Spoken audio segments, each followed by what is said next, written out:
महीना लग गए, ठीक है। आप इस 3 घंटे को महीना 2 महीना लग गए और हमने 3 महीने का टाइम इस प्लानिंग में ज़ाया कर दिया, ठीक है।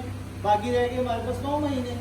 तो हुआ क्या कि उसी जजीरे पे हम जाते हैं, आगे एक आर में काम करने वालों को एक संदूक सा मिलता है जिसमें बहुत सारी किताबें निकल आती हैं, किसी भी पब्लिशर की, अफाक की बात नहीं करते हम, किसी पब्लिशर की निकल आती हैं।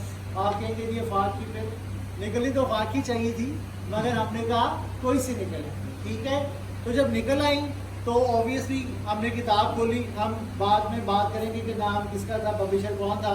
हमने भाई देखा कि ये जो हमने इतना सारा सुबह से लेके शाम तक या दोपहर तक ये मैस क्रिएट किया, इतनी माइन्यूट लेवल में प्लानिंग की, अगर हम ये किताब पढ़ने के बाद हमने आपस में डिसाइड किया कि भाई अगर ये किताब हमें 3 महीने पहले मिल जाती तो इतना जो सर मगज खपाया हमने, तो हमें ये खपाना ना पड़ता। हम अफाक की वेबसाइट पर जाते या किसी पब्लिशर की वेबसाइट पर जाते, वहाँ जाके हम चेक करते, वहाँ पे पूरा का पूरा एकेडमिक कैलेंडर मौजूद है, SLOs, लेसन प्लानिंग, तमाम मेथड्स, क्या क्या करना है, कैसे कैसे करना है, मिनट्स तक की प्लानिंग हमने दी है। और आपने कहा कि भाई कमाल हो गया, 3 महीने ज़ाया कर दिए हमने। इसलिए ज़ाया कर दी कि हमें पता नहीं था कि किताबें बाद में मिली। सिमंस एक कंपनी होती थी, शायद आपको किसी को याद हो, सिमंस मोबाइल हमारे बड़े मशहूर थे। तो बड़े सिमंस का मोबाइल बड़ा चलता था, बहुत चलता था।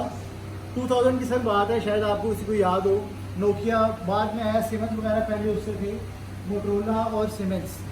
तो सिमंस ने एक प्रोग्राम शुरू किया, उसके लिए उनको एक ब्लूप्रिंट बनाना था प्लानिंग का। तो प्लानिंग के लिए उन्होंने अफ्रीका के एक ऑफिस में एक प्लानिंग शुरू की जिसपे लाखों डॉलर का खर्चा आ गया, वो ब्लूप्रिंट बनाते बनाते मोबाइल का। ये ट्रू स्टोरी बता रहा हूँ मैं आपको ना।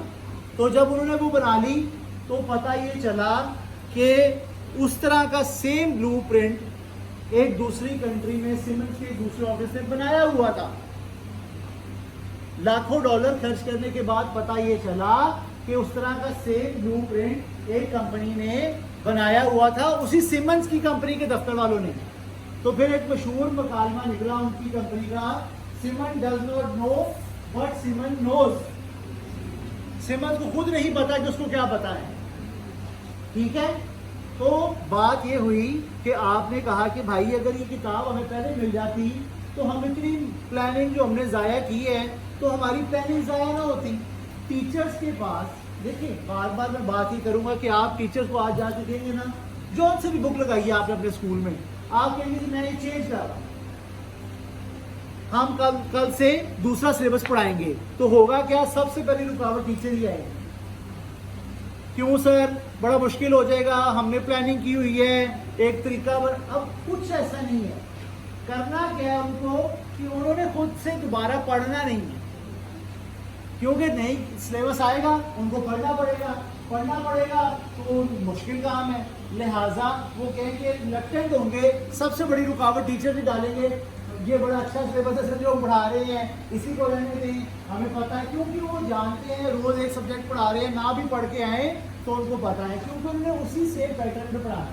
आप एक्सपेरिमेंट करके देखें। तो मकसद कहने का ये है कि जब टीचर ने पढ़ना ही नहीं है तो उसको कैसे पता चलेगा कि अफवाक ने या किसी भी पब्लिशर ने अपनी किताब में ये सारा कुछ दिया हुआ है, आपको इतनी प्लानिंग करने की जरूरत ही नहीं है। एक्टिविटी बेस्ड अगर आपने करानी है, लेक्चर मेथड है, स्टोरी टेलिंग है, रोल प्ले है, रोल लर्निंग है, कोई सा मेथड, कोई सा तरीकाकार, इस सबक में जो कुछ दिया गया, इसका ये मतलब नहीं कि पहले बैठे 10 बच्चे इस काबिल हो जाएंगे कि वो ये कर लें, शुरू की बात है, या दरमियान में बैठे 6 बच्चे इस काबिल हो जाएंगे कि वो ये कर लें, या एंड में बैठे 10 बच्चे इस काबिल हो जाएंगे कि वो तो ओवरऑल जनरल बात कर रही है किताब कि भाई आपके बच्चे इस काबिल हो जाएंगे अगर आप उसको इसके मुताबिक पढ़ा देते हैं, इसके मुताबिक पढ़ा देते हैं, सिंपल, ठीक है।